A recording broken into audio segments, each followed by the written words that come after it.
Hello, everyone, and welcome. Welcome to today's webinar. We're taking a look at our webinar called Meet the Guest Editors of the JR Special Issue on New Directions in Influencer Research. We're very excited to go through and share a lot of advice on what kind of submissions the guest editors are looking for, and also give you some more expectations around the type of papers that they most want to see submitted. Our goal is really practical. We're really trying to help you gauge fit, improve your ideas, and also kind of avoid common missteps as well before you submit. The goal is to really have this be an open discussion rather than just a formal presentation. So feel free to please submit your questions throughout the presentation that they're giving, and they'll be trying to answer those as much as possible. They're going to go through and talk about the goals of the issue, why influencer marketing is really at a period where it's a good time to step back and take a re-examination of it. We're going to take a look at some different topics around generative AI, virtual influencers, changes in platforms, and things like that, and that might be affecting things that you might want to take a look at going through and examining. They're going to talk about what they're most excited to see in submissions, what they're looking for in terms of meaningful contributions versus incremental extensions, which they are less excited to see, and giving some different tips and ideas around different frameworks and different assumptions that you might want to be challenging or taking a look at in the submissions you might be thinking about. We're going to end with a Q&A where you're welcome to ask about anything you'd like related to the special issue, whether that's topic fit or framing and positioning or different methodologies or expectations around how the review process and submission process will work. But we'll leave it to them to go through and outline that more at the end when we get to the Q&A. At this point, I'd really like to go through and welcome our guest editorial team. And I want to thank them as well, too, for being the people who are taking the charge on this special issue and this important topic. First up, I would like to welcome Veronica Thomas. She's at Old Dominion University, and she's an associate professor of marketing at the Old Dominion. And she's also a guest editor for the special issue, as well as an associate editor for JAR. Her research draws on consumer psychology with a focus on consumer brand relationships, influencer marketing, gratitude, negotiation dynamics, and identity-related consumption.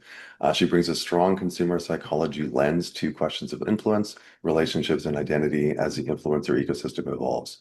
So thank you so much for being here today, Veronica.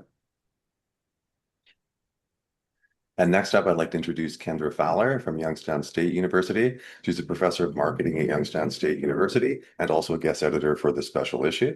Her research centers on services marketing, advertising, retailing, and influencer marketing, with an emphasis on consumer responses to marketing communications and service environments. So thank you as well for being here today, Kendra, and also guest editing the special issue. Thank With you. that, I'd like to turn it over to the guest editors and have them go through and tell us more about this special issue and what they're looking for with it. Thank you so much, Colin. And we're also very thankful to the Journal of Advertising Research for having us as special issue editors. We're super excited about this issue. And of course, we're super grateful that you all tuned in today to learn a little bit more about this special issue. So I'm sure you're familiar with the Journal of Advertising Research and its missions. But one thing that I do want to underscore is that when we're thinking about JAR and any submission that you would provide to us, is that there is both a academic as well as a practitioner focus. And so please keep that in mind as you're moving forward and shaping your ideas.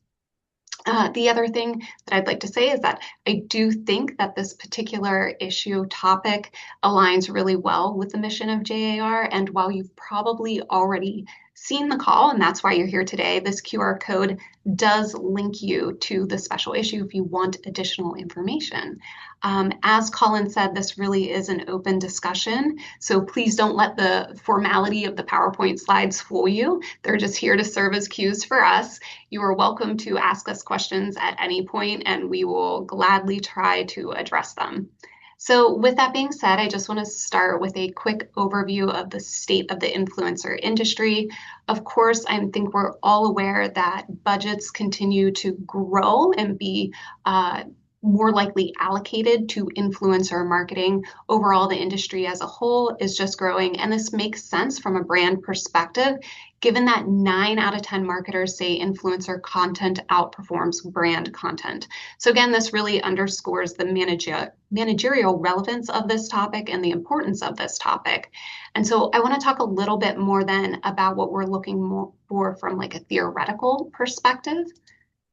So, in terms of new directions in influencer marketing, that's exactly it. We are looking for new directions. So, we really want to emphasize the importance of novelty. And when we just kind of think holistically about the influencer literature, I was looking at some systematic lit reviews that have been published over the years. And, the literature on influencer marketing really started to take off in 2017. That's when we saw a ton of growth. And when this special issue is published, it'll be probably 2027. So about like a 10-year period where we've just had like huge growth in the literature. And so that's a lot of ground to cover. And I was looking at the Hutters et al. Article. It's an IJA article published in 2021, and it's a systematic lit review. I was looking at some of the things that they were saying in 2021, and this data that they were pulling was probably from 2020. So this is 5, 6 years ago. And they were already talking about the prevalence of certain theories, such as the source credibility theory, and noting how there's a lot of articles on attractiveness and expertise and looking at constructs that fall under the domain of that theory. So, given that this was published 5 years ago at this point, and they were already noting that, my guess is that since that time, there's been a lot more, articles around those specific constructs. So, in our mind, when we're thinking about what constitutes broad questions and novel insights, if there's constructs that you're looking at that have already been determined to be well established in the literature, that's probably more of an incremental contribution. And so that's what we're encouraging us to kind of get away from and looking at kind of these bigger issues. With that being said, I very much recognize that this is a tall order. Just looking, for example, at the virtual influencer literature alone, that those seminal articles were published back in 2021, 2022. They already have achieved over 500, 600 citations. So there's a lot of research in this area. So again, we recognize that novel insights can be a tall order. We're hoping that this, presentation today helps to give you some insight, like new ideas and what we're hoping for. And then of course, I really encourage all researchers before you dive too deeply into a particular idea to really ground yourself in the literature. So looking at some recent systematic lit reviews and meta-analyses, I know that in 2023, there was a psych and marketing meta-analysis on influencer marketing, and more recently, a 2025 JAMS on influencer marketing. So referencing that literature to really understand what's been done so we can move forward with some new insights. And Kendra and I today are going to talk about kind of 5 thematic areas where we think there is some gaps within that literature or just really evolution that has occurred that will allow you to make some meaningful contributions. So starting with that first thematic area, we're talking about the influencer ecosystem. So we know that influencers operate within a large ecosystem. There are interdependent platforms, brands, and audiences. And there are external trends that are shaping this ecosystem. So the focus here on this particular theme is how is the ecosystem being shaped and redefined, and what are those forces that are causing maybe shifts that we haven't previously been discussing in the literature.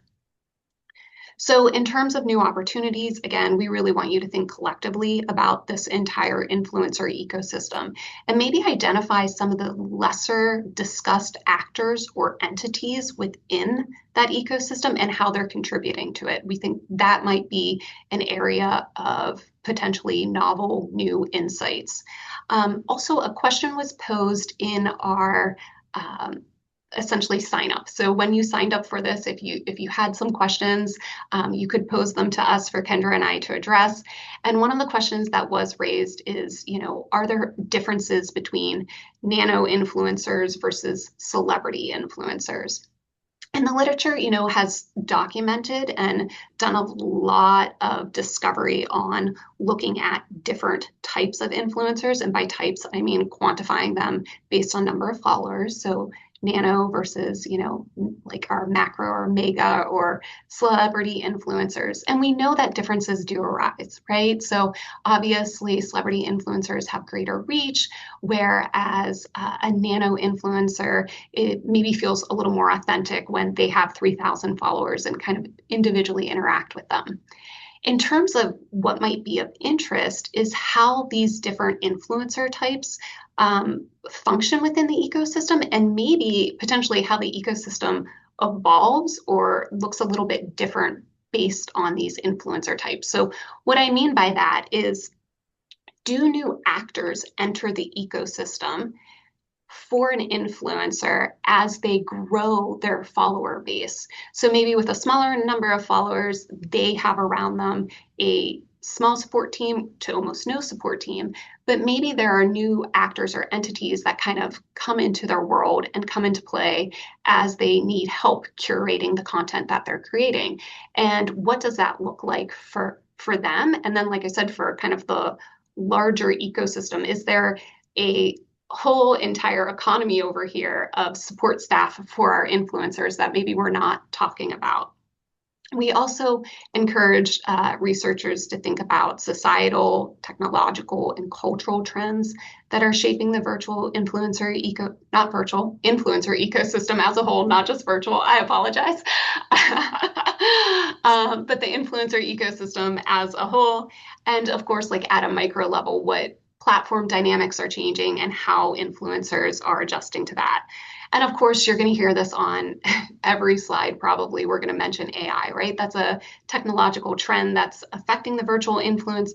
Oh my gosh, I'm going to keep saying virtual influencer the whole time. I apologize. The influencer ecosystem. I'm looking at Kendra on the screen now. It's because we have a paper together on this, and it's in my mind. I apologize.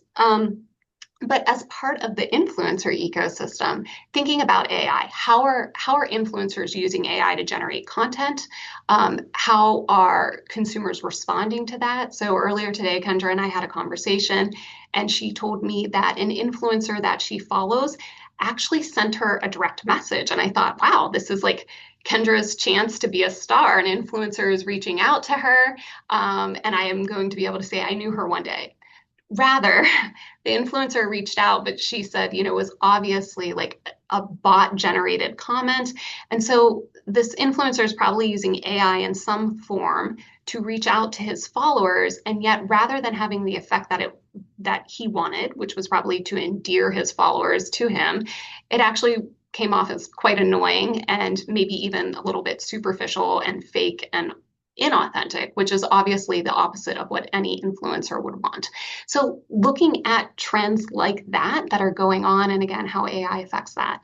And then, of course, there are opportunities for research about understanding how the ecosystem as a whole is kind of broadening. So we know that influencers used to, live in a social media platform in our minds, but they've now started to appear in advertising and they're creating their own product lines. So what does that broader ecosystem look like that expands beyond social media? So in addition to our ecosystem, we also encourage researchers to think about influencers as a brand, right? So we know that influencers act on the behalf of brands, but they're also brands themselves. And so when influencers take any kind of actions, they have to consider how those actions align with their personal brand, but also how it may affect their opportunities for endorsements in the future. And within this particular theme, Kendra and I have discussed the idea that there may be some novel insights from the brand strategy literature. So I often think, as a consumer behavior researcher, as well as someone who does a lot in advertising, in consumer behavior, when we want to understand consumer brand relationships, we often pull from interpersonal relationships, right? Human to human relationships. And we look at if the theories and the norms and what we know to hold true in human to human relationships also apply in consumer brand relationships. Well, kind of stealing from that idea, I think that for influencers, and when we're thinking of them as their own human brand, it may be insightful to look at traditional brand strategy literature and to understand what's being espoused in terms of like a brand strategy playbook. And if those tactics that work for traditional brands can also work for human brands, our influencers, or if there are nuances, if there are differences in terms of things that work well for traditional brands, but if it influencer, a human brand was the try that, does it potentially backfire? So I think this area, this literature may be some place that researchers could look for inspiration and some new ideas. And then, of course, if we're talking about influencers as their own brand, we need to talk about, risks that they're facing. So the competitive threats, that also gets back to the ecosystem. And some of those greater forces that they're dealing with, as well as protection in and of themselves. So how influencers deal with things like protecting their reputation, dealing with potentially exploitation, harassment, any kind of reputational harm. And so we would encourage research maybe in that stream as well. Okay, so with that being said, I'm going to hand it over to Kendra now, who will talk about our last three themes. All right, so our third theme would be strategic and managerial implications. Veronica, you want to go ahead and put the opportunities there as well. So in this area, what we're looking at is influencer marketing as more than a tactical tool. So to be effective, we need to think about influencer marketing as part of the brand's overall brand strategy. So companies need to consider which influencers to partner with, when to do it, on what platforms, and for what purposes. So our question really should be, how can our research help make those decisions, help those companies make those decisions better? We know that influencers can serve different roles in different stages of the consumer journey or the customer journey, but additional research might consider how those roles differ and how best to facilitate the connections that the influencers are trying to make with their audiences. We know that brands have to balance issues related to reach versus authenticity, control versus credibility, maybe impact versus risk, and what kind of strategic directions can we provide brands when making those calls. Another interesting area to consider would be how to evaluate partnerships now that the algorithms are shaping visibility and engagement. So what types of different evaluation tools might we need that we didn't use in the past? How can we evolve? And then finally, we encourage you to think about what kinds of safety risks brands might be encountering when they're working with influencers in this evolving ecosystem and how some of those risks might be mitigated. So those are just some of the areas within this particular section that we would be interested in looking at. And moving on to the fourth area, which would be measurement and methods. So we know that traditional metrics like shares, impressions are no longer really sufficient.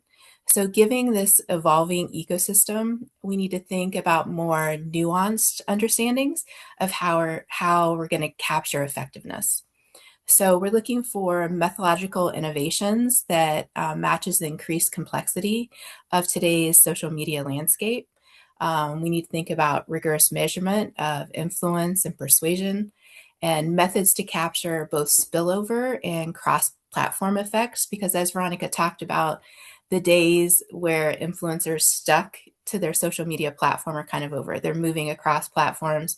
They're moving out of social media altogether. So we need to be able to look at some of those effects that cross the platforms. And then our collective goal should be to produce stronger causal claims with real world relevance. So we want to make sure that it's interesting from a theoretical perspective, but it's also workable in the real world. And one of the things that we've talked about that maybe would be effective in that area would be mixed methods. So I think that that would be important and relevant and helpful in trying to get both kind of the theoretical and the relevant part.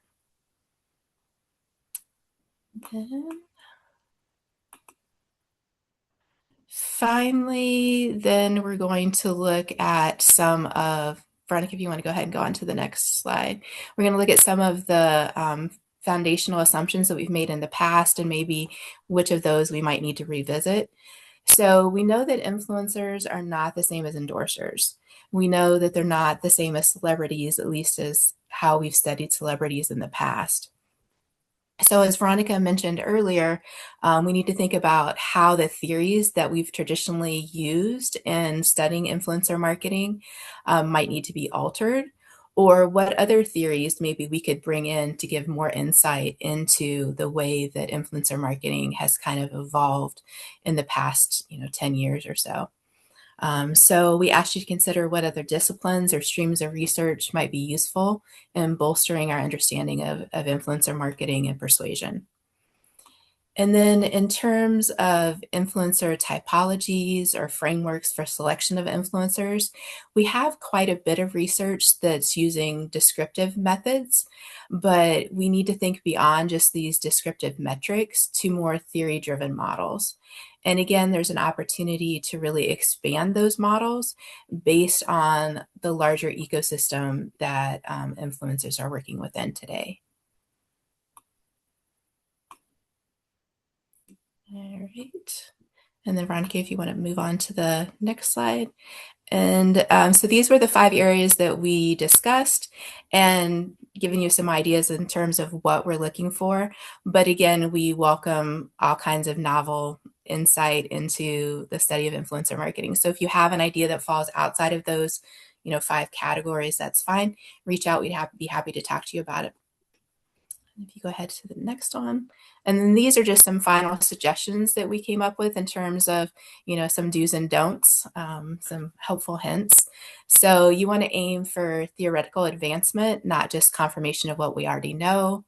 Avoid minor extensions of well-established effects. So as Veronica mentioned, there's a lot of research that's already been done. So make sure that you're well-versed in what's already been shown. So we're moving beyond that.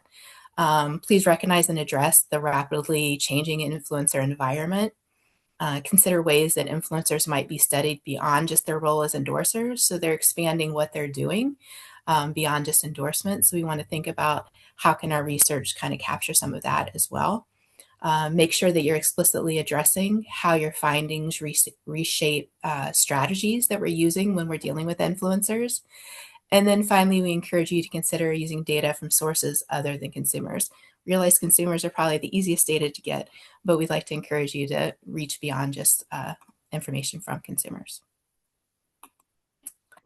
And then now that you know a little bit more about what the special issue is about, here are just all the submission details. So the window is going to be open from July 1st to October 12th. Submissions need to be under 7,000 words, excluding references and web appendices. And again, data can come from any source, secondary, lab, or field experiments. We're open in terms of different methodologies. If you have an idea, like I said, but you aren't sure whether or not it fits, feel free to reach out via email and we're happy to discuss it with you. And then one question we did have earlier when people were registering for the event was about the use of AI in preparing manuscripts. So Veronica and I talked a little bit about it, but Colin, feel free to jump in if the journal has specific guidelines. What we had discussed was that, we encourage you to use AI to assist in your writing, to check for grammar and other kinds of writing issues. It's also an interesting tool as you start to formulate your ideas. You can think of it as kind of a colleague that you would bounce ideas off of. But just like your colleagues don't always have great ideas, AI doesn't always have great ideas either. So you're going to want to make sure that you're double checking any ideas that you get from AI in terms of correctness, that the assumptions are correct. You want to make sure that it's a novel idea before you proceed with it. Obviously, there's some things you shouldn't use AI for. So, you shouldn't use AI to generate data. You shouldn't use it to write your paper. You shouldn't use it to formulate your arguments. All of that should come from you, and then just use it as a refinement tool. I would also caution you about using AI to analyze your data, that you would need to go back and double check that. And I think that is all we have in terms of the formal presentation. So we did have a question in the Q&A regarding publication fees. There are no publications fees for JAR. Colin, feel free to correct me on that. But yeah.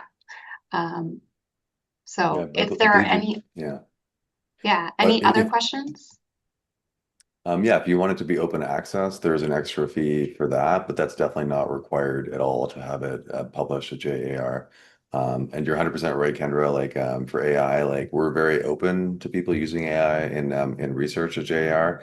The main thing is really just about the correctness, exactly like you said, of what's being presented. So authors are responsible for what they submit. So we definitely encourage people to, play with it, use it, but ultimately what's submitted is going to be the author's work, and it's their name attached to it. So they should stand behind whatever the effects are or the paper that they submit. Another question that we had is if we're open to qualitative studies. We are most definitely open to qualitative studies. In fact, I think that a lot of novel theoretical insights come from those initial qualitative studies and data. So we don't discourage qualitative research at all.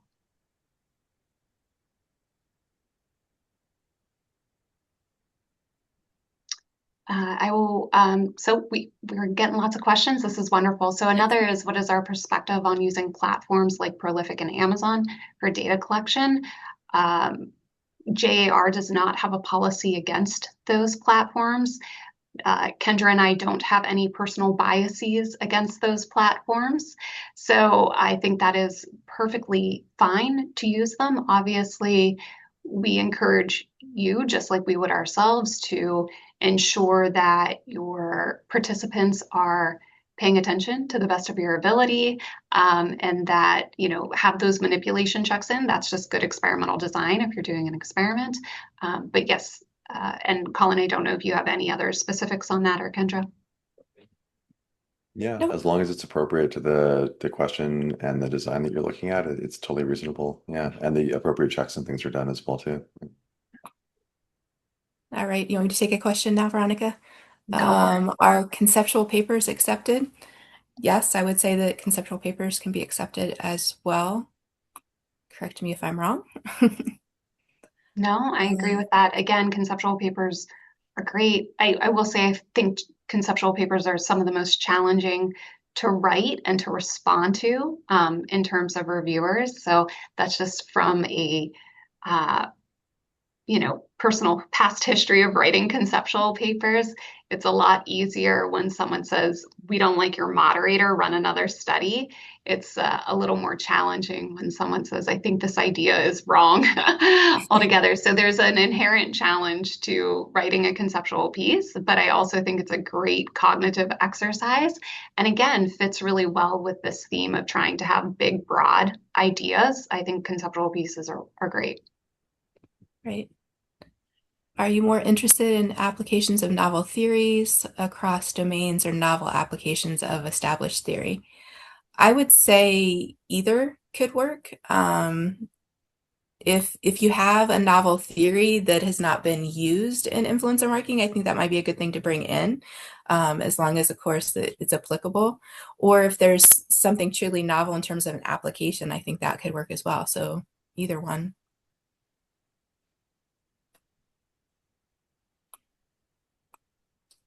Um, Other questions? Oh, they're scrolling so fast now I can't. I know. So this is a good one. Do podcast hosts fall within your definition of influencers?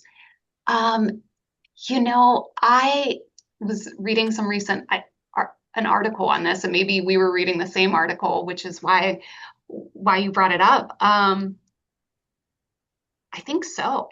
And I would love, I mean, Colin's here and Kendra's here, and they've done so much on influencer marketing. I would love to hear their opinions as well on this. I think yes, to me it seems like, influencers doing a live stream versus live sellers versus podcast hosts, they all kind of are beginning to blur to me, but I'm curious what everyone else thinks as well too. Yeah. Yeah, I would definitely think that a podcast host could fall within the definition of Yeah. an influencer. I mean, just like anybody else, it kind of depends on who we're talking about, right? Some of them maybe who are famous for other things and in addition have a podcast, maybe they wouldn't be a really good example of an influencer, but someone who got their fame from hosting a podcast, I think definitely would be considered an influencer. And I think it's partially too how that podcast is structured. One of the things that we think about with social media that facilitates the some of the key like cornerstones of influencer marketing is that ability to have consumers interacting with the influencer, posting comments, reacting likes. So I think there is an element of the way in which the podcast is structured. But this has recently come across my radar, and I've been thinking about where podcasters fit in. So it's a really interesting question, and I'm really thankful that you posed that one. All right. Pre-registration, a topic on everyone's mind. Could you share your view on pre-registration? Is it mandatory or simply encouraged? It's not mandatory at JAR, so you're not required to pre-register your study. It is definitely encouraged, and also keep in mind, you may always get reviewers who essentially say to move forward with this, your next studies need to be pre-registered. You've probably, some of us at least, have seen that in the review process. So keep in mind that you may have a reviewer who says, or an entire review team that says, we're only comfortable moving forward if they run another study and that study is pre-registered. So we encourage pre-registration, but it is not required at JAR. And then another question was, can you mention again the recent literature review papers that you suggested? So there was several. I don't remember which ones specifically, Veronica. Yeah, so the two that I probably mentioned, well, first of all, I would check out any recent systematic lit reviews that have come out. But I did mention two meta-analyses that I'm aware of, and there's probably many more, but Psych and Marketing has a meta-analysis that they published in 2023. And then JAMS also has a meta-analysis that was published in 2025, and JAMS is the Journal of Academy of Marketing Science. So if you look up those journals in Google Scholar, put Psych and Marketing and meta-analysis and influencer, I'm guessing you're going to get that article. And again, I know that was a 2023, and I believe Han was one of the authors on that. And then the JAMS is a 2025 paper. All right, keeping on.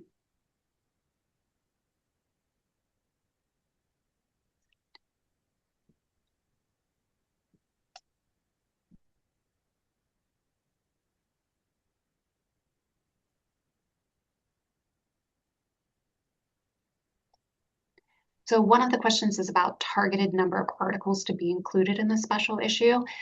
We don't have a set number of articles, and that is kind of fluid based on the quality of submissions that we get.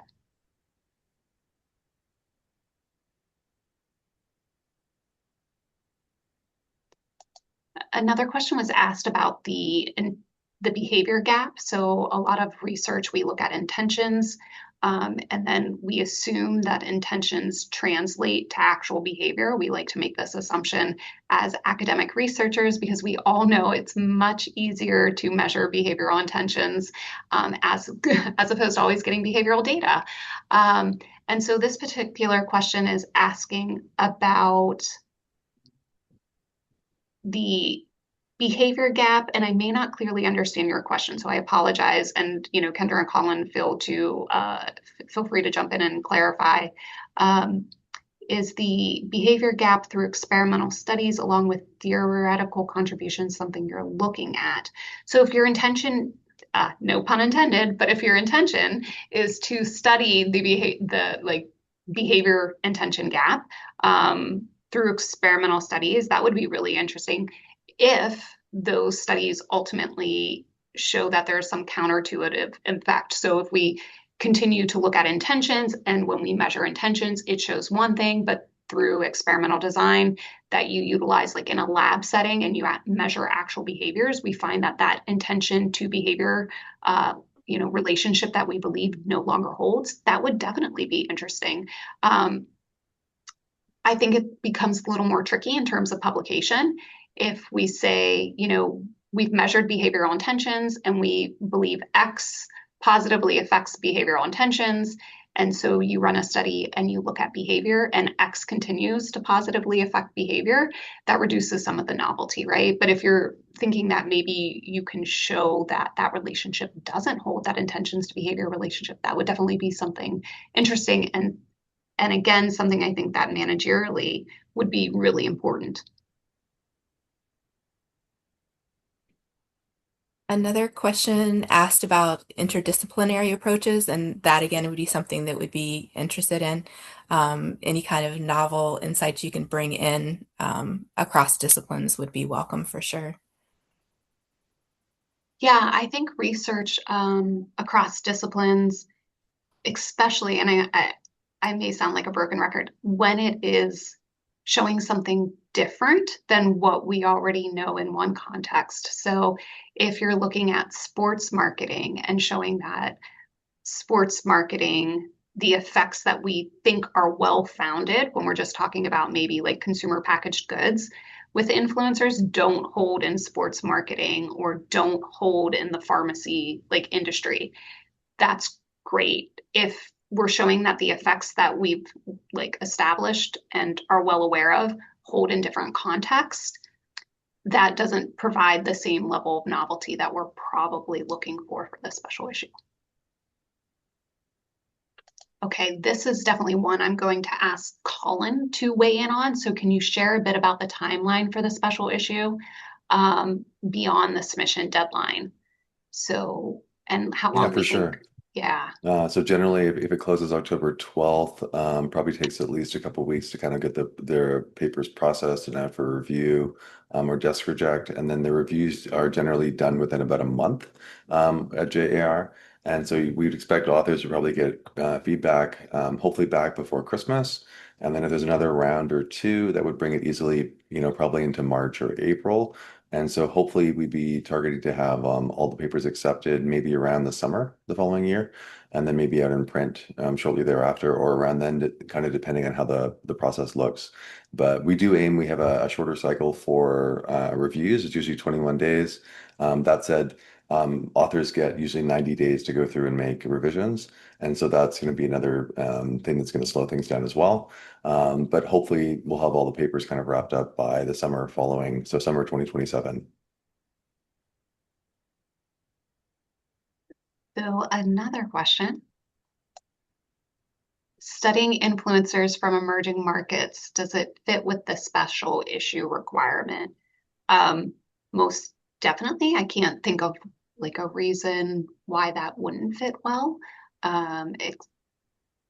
Especially because, I mean, I would hope that we would get some really unique insights if we were studying influencers in emerging markets, just because there's so little done and published on that. So I think that could definitely be beneficial. That kind of ties to another question that I saw too about data from consumers outside of the US. So yeah, that would be welcome kind of along those same lines. Mhm.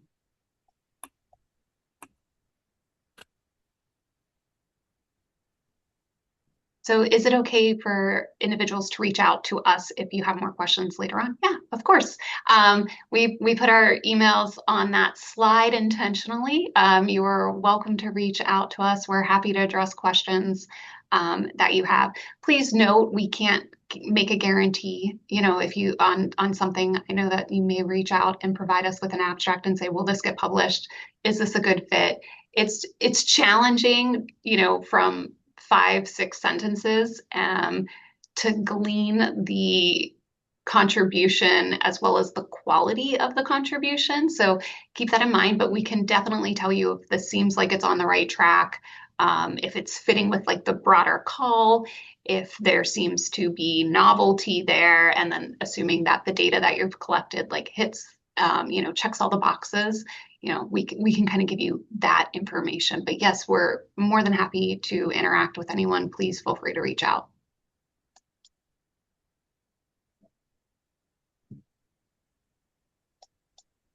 So this question is really interesting. You spoke about preferences towards mixed methods. Are you open to a case-based approach? Um, I'm not. I'm not open to it. I think that could definitely, it aligns with qualitative research, which was a question that was posed earlier. And we said we're happy to accept that. Again, if the insights that are being provided from that case are novel and it's done in a rigorous manner, then I definitely think that it could fit within what we're looking at.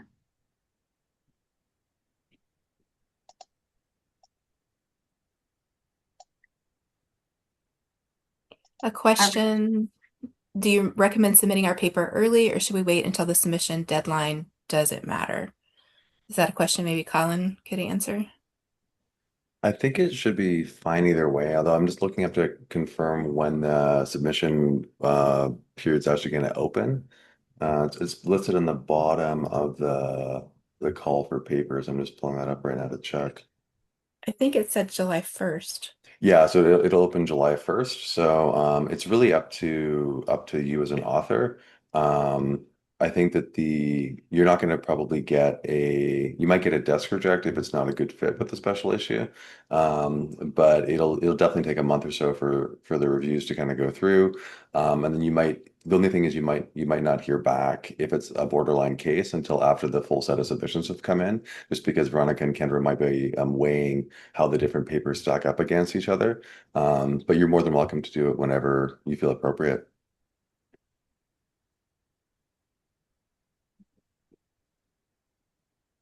Did we do it? Did we answer all the questions?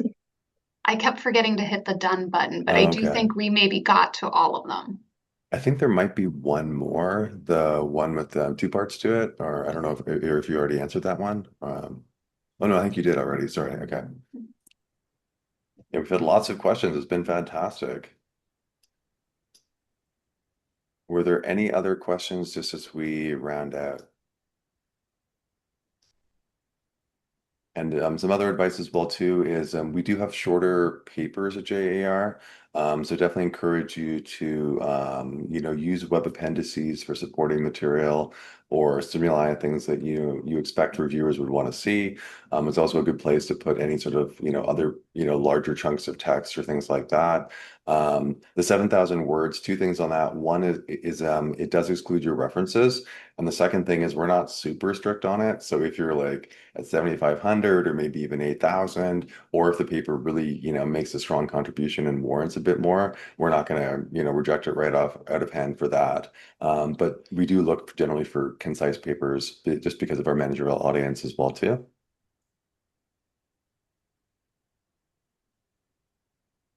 Awesome. I think you have, yeah, you've answered all of the many questions we've had, which is fantastic. It's great to see so much engagement. Um, so yeah, thank you again, Veronica and Kendra, for taking the time to host this webinar and being so open to answering questions by email. And of course, taking the time to put together this amazing special issue. I'm really excited to see all of the neat new research that's going to come in on this topic. Thank you. Yeah, thank you, Colin. Awesome. So this will be posted on YouTube as well too. If you have any co-authors or people who may not have seen it or been able to attend. But thank you again for coming, and we hope you have a great rest of your day. Thanks, everyone. Looking Thanks. forward to your submissions. Thank you.